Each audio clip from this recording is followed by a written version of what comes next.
नमस्कार साथियों, good morning, सत श्री अकाल। मैं विकी वालिया इन support of people for making life meaningful. लोगों के सार्थक जीवन की ओर प्रयासरत एक बार फिर से आज आपके साथ उपस्थित हूं एक बहुत शानदार सी बात लेकर। आज मैं बात करने वाला हूं कि शिकायतें करना छोड़िए और जिम्मेदारी लेना सीखिए। जी हाँ, ज्यादातर लोग सिर्फ शिकायतें करते रहते हैं, बस शिकायतें शिकायतें शिकायतें।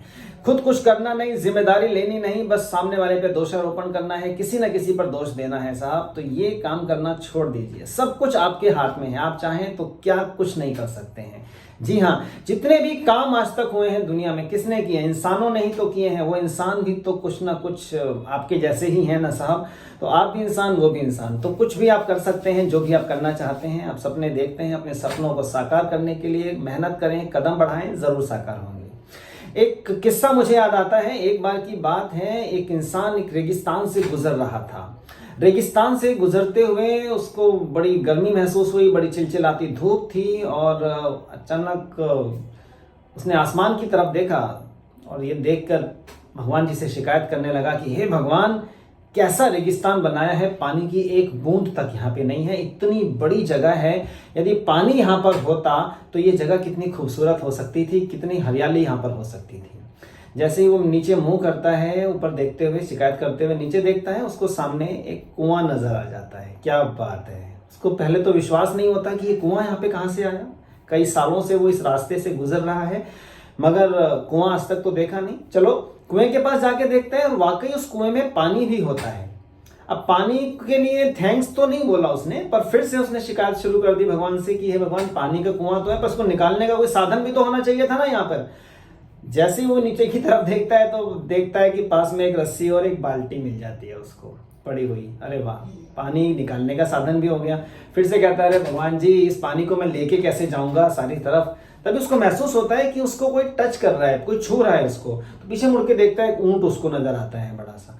वो देखता है, यार ऊंट भी यहाँ पे आ गया, पानी भी है, पानी निकालने का साधन भी है, पानी ले जाने का साधन भी है। तो हड़बड़ा के वो जैसे ही खड़ा होता है, एक पर्चा उसके पास आता है और उससे चिपक जाता है। उस पर्चे को वो देखता है, कागज के टुकड़े को वो देखता है और उस पर लिखा होता है कि मैंने तुम्हें पानी दिया, पानी निकालने का साधन दिया और साधन के साथ साथ पानी ले जाने का साधन भी मैंने तुम्हारे लिए उपलब्ध करवाया। अब सब कुछ तुम्हारे हाथ में है, तुम चाहो तो वो सब कर सकते हो जो तुम चाह रहे थे।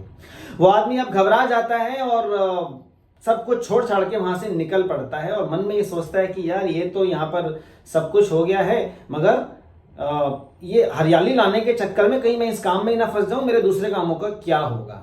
और फिर वो वहां से एक क्षण को ठहरता है, फिर कहता है, अरे छोड़ो यार, जो होगा देखा जाएगा, मुझे क्या लेना देना, और छोड़ के वो चल पड़ता है। और यही सब कई बार हमारे जीवन में भी होता है। क्या होता है साहब, हम साधन तो हमारे पास उपलब्ध होते हैं, उन साधनों को, उन रिसोर्सेज को, उन संसाधनों को हम कई बार इग्नोर करते हुए सिर्फ अपने मतलब की चीजों को ध्यान देते हैं कि यार ऐसा होता, वैसा होता। अपने मन मुताबिक हम सोचना शुरू करते हैं कि ऐसा हो जाता तो मैं ये कर देता, वैसा होता तो मैं वो कर देता। और सब कुछ होने के बावजूद भी फिर सोचते हैं, यार कौन पड़े इन चक्रों में, जैसी चल रही है वैसी ही ठीक है। यस की नो? यस। बहुत सारे लोग ये सोचकर वहीं के वहीं रह जाते हैं, आगे नहीं बढ़ पाते और फिर शिकायतें शिकायतें और सिर्फ शिकायतें। कभी वो शिकायतें भगवान जी से, कभी वो शिकायतें कंपनी से, कभी शिकायतें अपने बुजुर्गों से, कभी पड़ोसियों से, कभी दोस्तों से, कभी सहेलियों से। बस शिकायतें शिकायतें और सिर्फ शिकायतें। दोस्तों, तो मैं ये कहूंगा कि शिकायतें करना छोड़िए, आगे बढ़िए, जिम्मेदारी लीजिए। सब कुछ हम देखें तो सारे संसाधन हमारे आसपास हैं, सारे रिसोर्सेज हमारे आसपास हैं। हम चाहें तो उन संसाधनों का, रिसोर्सेज का सदुपयोग करते हुए आगे बढ़ सकते हैं, अपने सपनों को पूरा कर सकते हैं और अपनी जिंदगी को और ज्यादा बढ़िया बना सकते हैं। आप चाहें तो यस, सब कुछ आपके हाथ में है। आज के लिए इतना ही। फिर से मिलता हूं कुछ नई बातों के साथ, कुछ नई चीजों के साथ। Wish you all the best. Thank you very much. जय हिंद। धन्यवाद दोस्तों।